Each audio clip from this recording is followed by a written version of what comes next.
Iman kami teguh percaya. Kami tidak bimbang dan tidak mau ragu lagi. Kami tahu Tuhan pegang kendali. Everything will be fine in Christ. Segala sesuatu akan baik-baik saja. Di dalam Yesus Kristus Tuhan. Semua baik apa yang kau kerjakan di hidupku. Terima kasih Tuhan Yesus. Sampaikan sabdamu. Encourage your people. Berikan keberanian dan semangat yang baru pada mereka yang patah semangat. Tuhan, sembunyikan hamba-Mu di balik salib-Mu. Demi nama Yesus Tuhan. Haleluya. Amin. Puji Tuhan ya. Kita siapkan hati kita untuk menerima firman Tuhan. Tapi sebelumnya, saya mau dorong Anda yang belum subscribe ke channel ini untuk melakukannya. Supaya Anda terus mengikuti kurikulum sorgawi lewat Saat Teduh Bersama. Jangan lupa juga ditekan tombol notifikasinya. Agar supaya setiap kali ada materi yang baru yang bisa menjadi berkat besar dalam kehidupan Anda akan selalu diberitahu. Ya.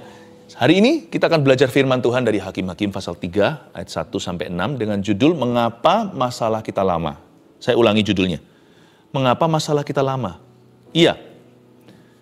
Memang setiap masalah itu ada tanggal kadaluarsanya. Itu keyakinan saya.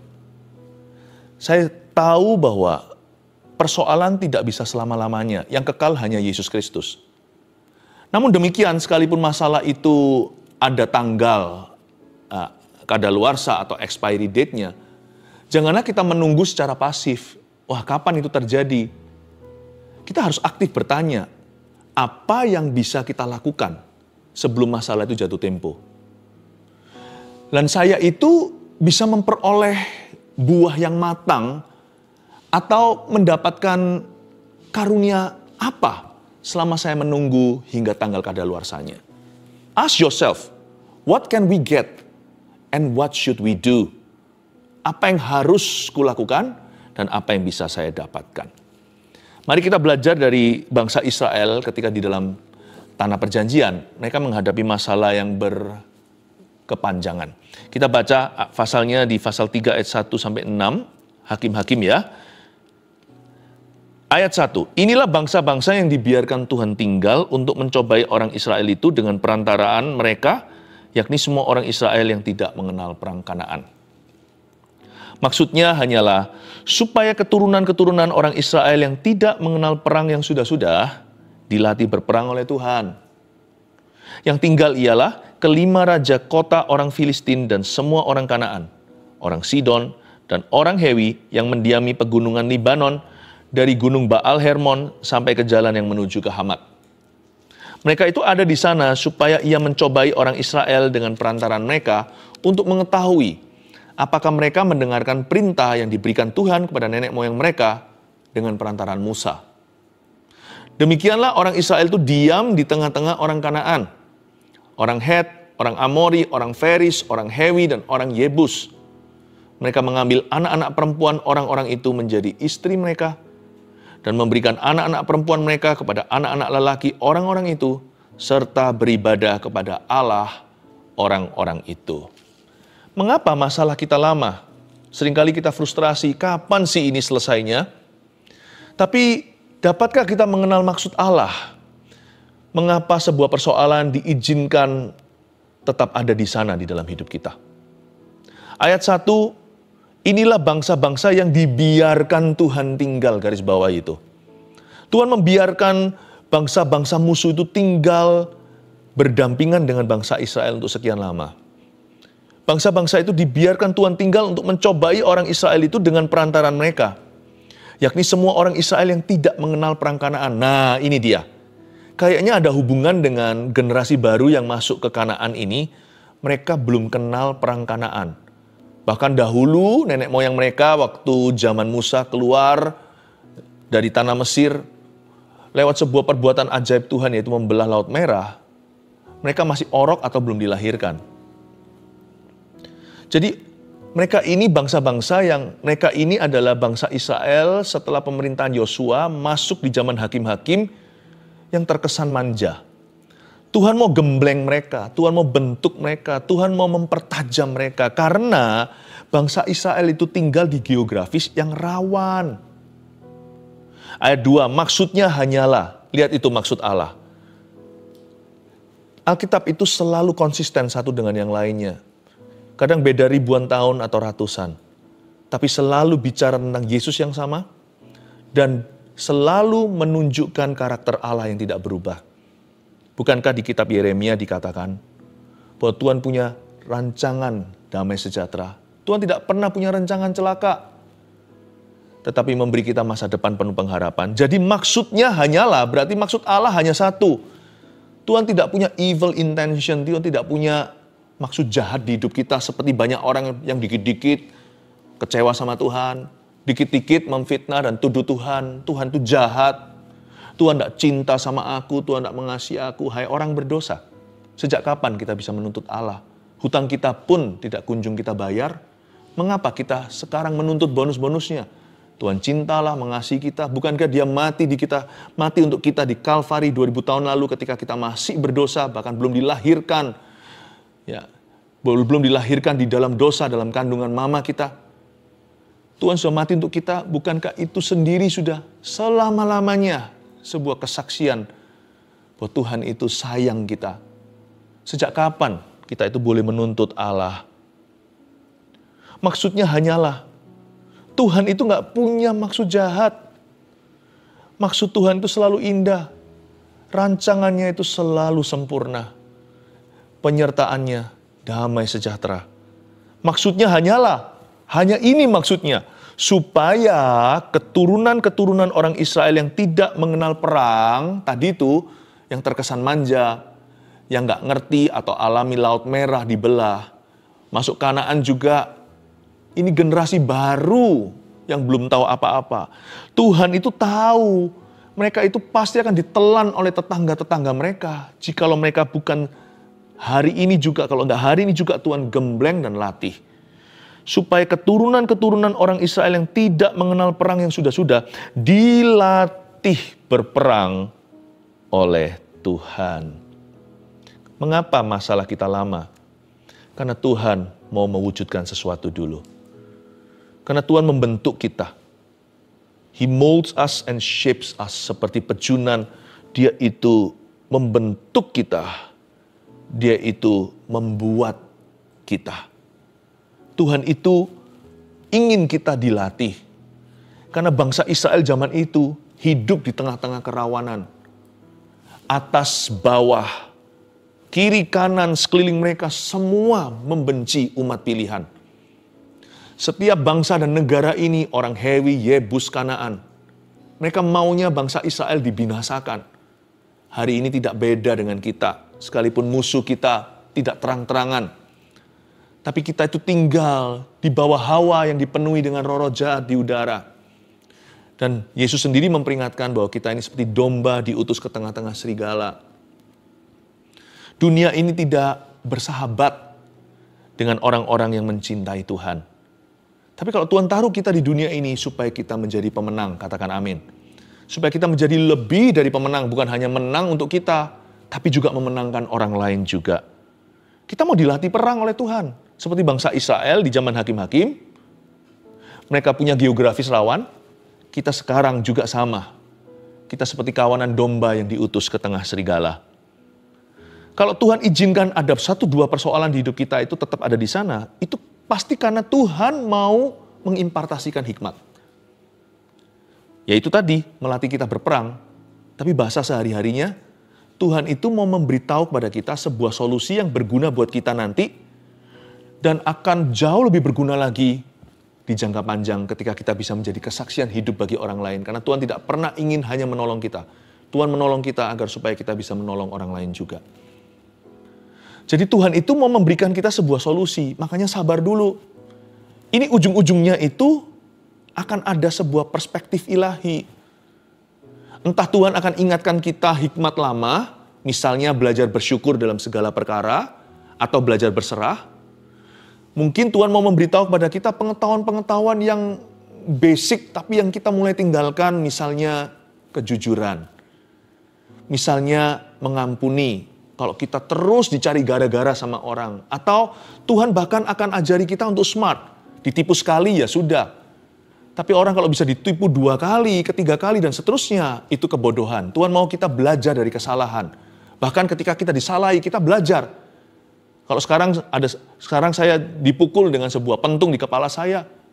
Ya itu sekali saya nggak tahu. Tapi kalau nanti diulangi lagi, saya pasti bisa menghindari. Karena saya pernah dipentung sebelumnya. Jadi saya tahu bagaimana menghindar. Saya tahu bagaimana to avoid atau untuk menunduk. Kalau tidak, berarti saya nggak belajar dari pengalaman saya yang pernah terjadi. Tuhan mau ajari kita smart. Tuhan mau kasih kita solusi. Dan Tuhan mau memberikan kesaksian pada dunia bahwa lewat hidup kita, semua masalah ini bisa dikalahkan. Semua musuh dikalahkan, setiap permasalahan itu ada jalan keluarnya. Tuhan mau jadikan kita kesaksian. He wants to turn your greatest test into your greatest testimony. Tuhan mau menjadikan yang namanya ujian berat kita itu menjadi mahkota yang besar. Tuhan mau jadikan pencobaan kita yang kita alami dan lalui sekarang, yang Tuhan akan tolong kita dan keluarkan, sebagai sebuah jalur aja suatu hari, menjadikan itu sebuah testimoni atau kesaksian hidup yang memberkati banyak orang. Solusimu nanti bukanlah solusi untuk Anda.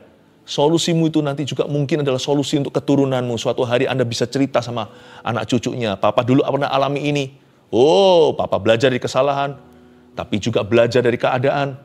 Nak, kamu ingat ya, dalam hidup ini, bla bla bla. Teruskan nanti solusi apa yang Tuhan beri, itu menjadi warisan. Pahami, kalau Tuhan latih kita berperang, Tuhan bukan hanya melatih kita, Tuhan akan melatih orang-orang setelah kita, melalui kita. Ada sesuatu yang Tuhan mau berikan padamu, hikmat lama atau pengetahuan yang baru. Kebenaran yang lama, ya karena kebenaran Tuhan itu kekal, tidak bisa kadaluarsa. Problema ada jatuh temponya. Tapi the truth atau God's truth atau kebenaran Tuhan tidak kenal zaman. Mungkin Tuhan mau mengingatkan kita akan sebuah kebenaran yang absah yang mulai kita tinggalkan atau lupakan atau abaikan. Dan Tuhan hendak memberi kita solusi yang baru. Saya percaya setelah melewati lorong terowongan gelap ini dalam hidupmu, nanti keluar di situ bukan hanya ada cerah dan terang, kita akan menjadi lebih berhikmat dan bijaksana. Haleluya. Ayat 3, yang tinggal ialah, catat ini, kelima raja kota orang Filistin. Siapa nggak tahu orang Filistin? Semua orang Kanaan. Tanah perjanjian aja disebut Kanaan kok. Kita semua tidak asing dengan kata Kanaan. Tapi orang Sidon dan orang Hewi, ini nama kurang familiar. Yang mendiami pegunungan Libanon, dari gunung Baal Hermon sampai ke jalan yang menuju ke Hamat.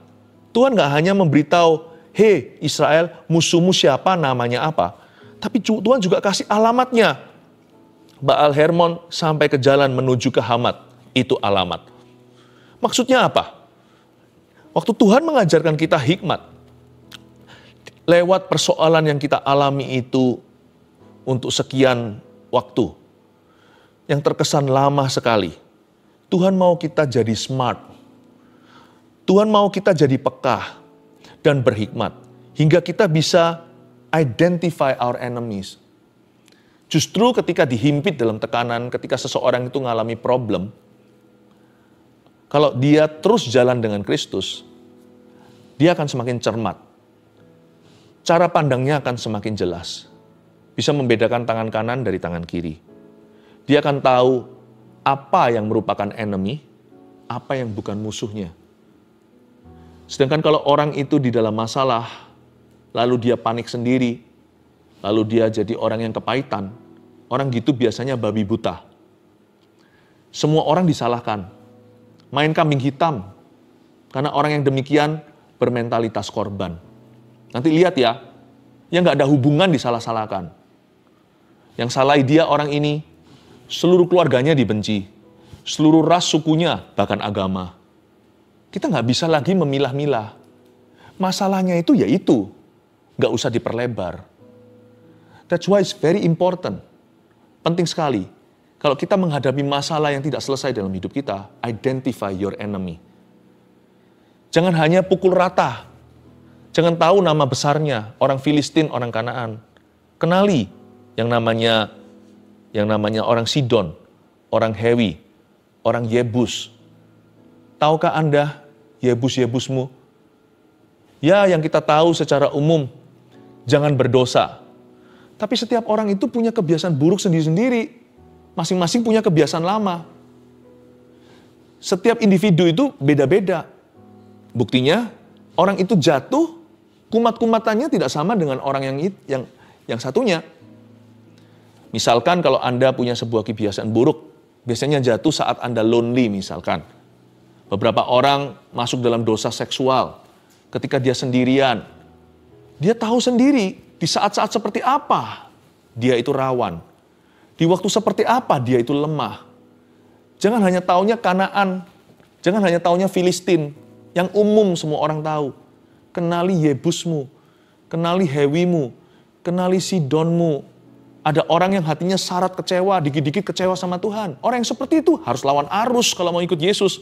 Justru ketika dia berada dalam problema, cepat ambil langkah puasa. Orang lain doa aja biasa, tapi jenis yang kau alami tidak bisa diusir kecuali doa dan puasa. Rendahkan hatimu serendah-rendahnya. Seperti pakai kain berkabung. Dan Anda berkata pada Tuhan, Tuhan, aku ini biasanya kalau di titik ini sudah menghujat Tuhan. Tapi sekarang aku mau bersyukur. Setel lagu, nyalakan itu. Mungkin Anda sendiri gak bisa nyanyi, gak pandai main musik. Nyanyi sekeras-kerasnya, sekencang-kencangnya. Di kamarmu sendiri gak ada orang yang dengar. Menangislah, merataplah. Biarkan sampai Anda berada di tempat persembunyianmu itu sampai masalahmu berlalu. Bukan berarti doa melulu, tetap pergi kerja, lakukan tugas sehari-hari. Tapi simpan hati di tempat tersembunyi dan katakan, Tuhan, aku tidak mau menghujat. Di titik ini aku tidak boleh kalah lagi. Orang lain di posisi yang sama masih oke-oke aja. Saya ini sangat rawan. Saya ini gampang sekali kecewa sama Tuhan. Gampang kepahitan. Tuhan, aku berdoa. Aku bersyukur seperti Paulus dan Silas dalam penjara. Justru ketika dalam tekanan, aku naikkan himnal-himnal Tuhan. Aku mau menyanyi, kalau dulu aku mengeluh, sekarang aku balas dengan menyanyi. Langsung tahu kan, orang seperti itu pasti menang. Kenapa? Bukan karena dia hebat, bukan karena dia kuat. Karena dia tahu kelemahannya, titik lemahnya, titik rawannya. Dan dia tahu Yebusnya di mana. Dia ngerti pegunungan Libanon itu di mana, dari Gunung Baal Hermon sampai ke jalan menuju ke Hamat. Dia nggak sesat alamat. Dia tahu jelas di titik tersebut aku biasanya menghujat. Ya, di kilometer berapa di situnya biasanya aku kalah. Pasti akhirnya masturbasi. Ketika lonely, justru jangan sendiri. Kalau kita tahu setelah adrenalinnya main, misalkan kita ada sebuah acara apa, orang itu kan roller coaster, apalagi anak muda yang bujangan. Wah, naiknya begini, wah langsung excited ya kan. Mungkin ada sebuah event atau apa. Lalu setelah pulang kembali, ya kan, rainy days and Mondays always get me down, seperti lirik lagu zaman dulu, itu lagu Inggris. Ya, hari Seninnya langsung down. Apalagi kalau gerimis-gerimis, hujan-hujan, rintik-rintik, merasa kelabu. Padahal kemarinnya, wah, sangat berapi-api. Baru hari Minggu, baru satu hari Seninnya sudah rasa seperti lonely. Cepat bangkit, jangan sendirian, lakukan aktivitas apa yang berguna. Kenali dulu pegunungan Libanonmu itu bahaya. Ya, waspadai yang namanya jalan dari Gunung Baal Hermon yang menuju ke Hamat. Cepatlah Anda itu waspada. Identify your enemies. Kenali musuhmu. Kenali titik rawanmu. Ya, dan juga jangan pukul rata. Anda harus bisa membedakan mana yang musuh, mana yang bukan. Yang bukan jangan dimusuhi. Orang Kristen itu semuanya gitu. Apakah Anda kenal semua orang Kristen di dunia? Hanya karena ada satu dua yang mengecewakan. Kenapa kok kecewanya sama Tuhan? Itu oknumnya kan. Itu kan orang. Itu kan manusianya yang masih belajar. Kita sendiri juga masih belajar kok berkali-kali. Kan kita nggak mau dihakimi. Kan kita nggak mau dihakimi. Kalau kita masih belajar dari kesalahan dan kekurangan kita, lalu kita dihakimi semua sampai keluarga, marga, semuanya kan kita juga nggak suka.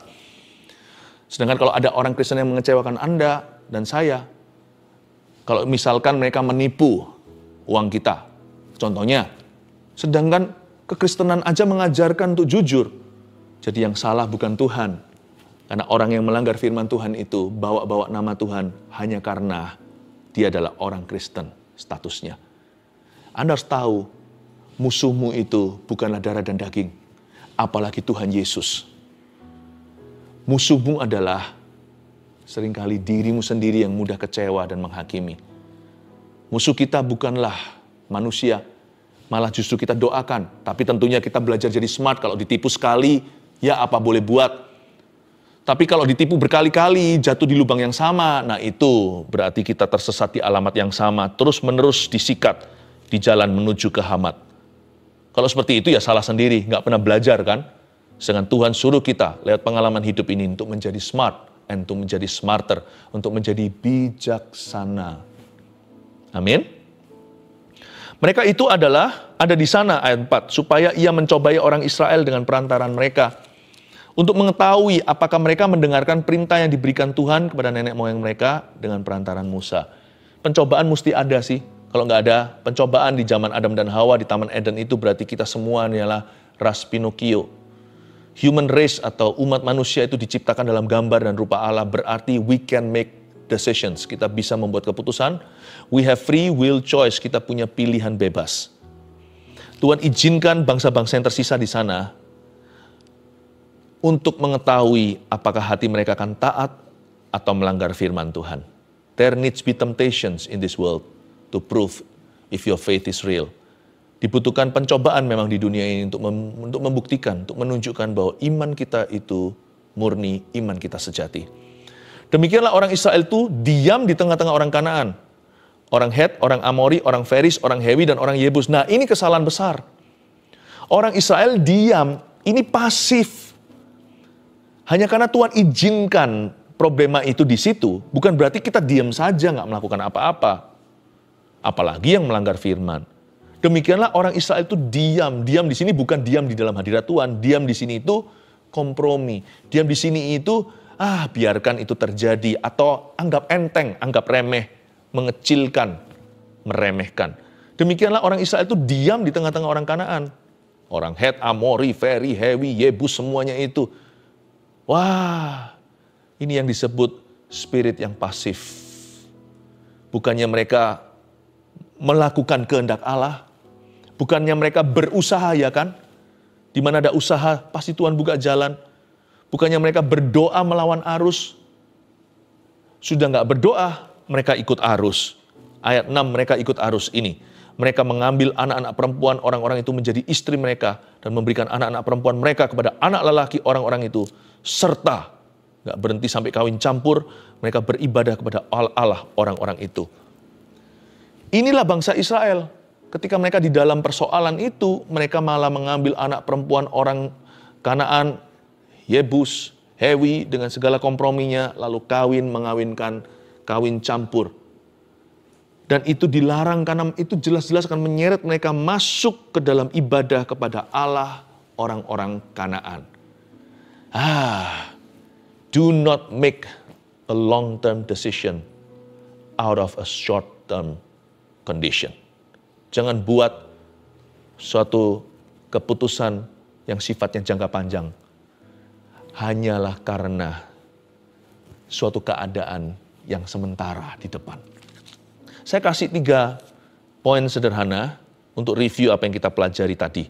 Mengapa masalah kita lama? Nomor 1, Tuhan mau ajari hikmat lama dan hikmat baru. Mari kita gain perspektif, mari kita temukan perspektif-perspektif baru dalam menghadapi hidup ini.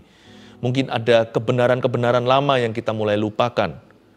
Atau Tuhan mau memberi kita solusi baru yang akan berguna bagi kita dan orang lain lewat kesaksian hidupmu. Yang kedua, mengapa masalah kita lama-lama? Supaya kita bisa bedakan mana teman dan mana musuh. Termasuk secara harafiah, bukan hanya musuh secara simbolis ya. Misalnya musuh kita itu nggak tentu orang. Musuh kita itu mungkin bisa sifat buruk kita. Musuh kita itu mungkin bisa kebiasaan lama. Tapi kita juga bisa bedakan. Seringkali diizinkan sebuah masalah serius dalam hidup kita untuk kita bisa lihat mana teman sejati, mana bukan. Jangan dibenci. Jangan kita melabel orang teman palsu.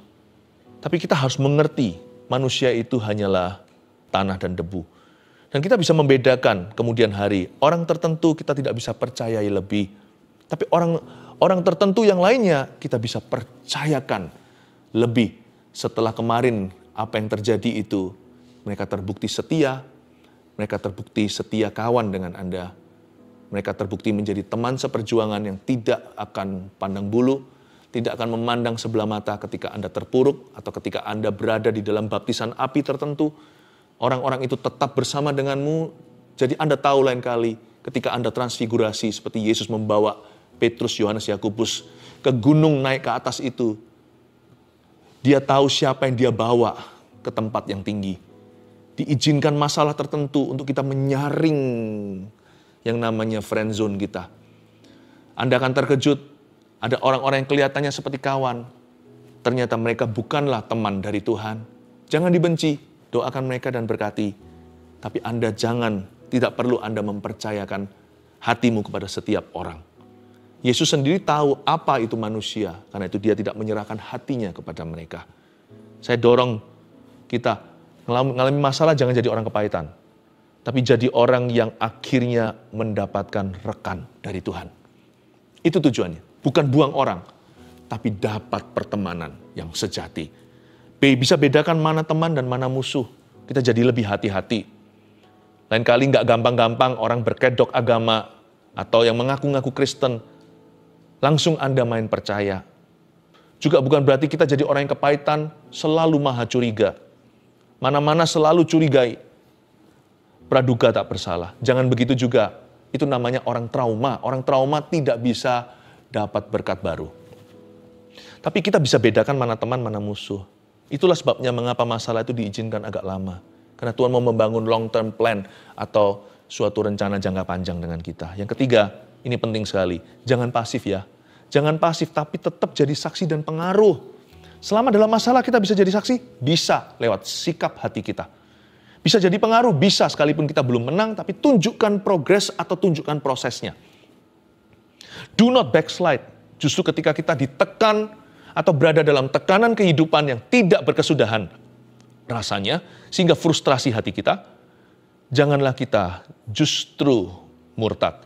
Janganlah kita lari dari hadiratnya, jangan kita mundur dari Tuhan. Jangan pasif, tapi tetap jadi saksi lewat sikap hati kita dan tetap jadi pengaruh. Tunjukkan kepada orang lain progresmu. Dan biarkan Anda tampilkan proses apa adanya. Dan biar orang menilai sendiri bahwa ada Tuhan dalam kehidupan Anda. Itulah kesaksian. Mengapa masalah kita lama? 1, Tuhan mau ajari hikmat lama dan hikmat baru. 2, bisa bedakan mana teman dan mana musuh. 3, jangan pasif, tetapi tetap jadi saksi dan pengaruh. Haleluya.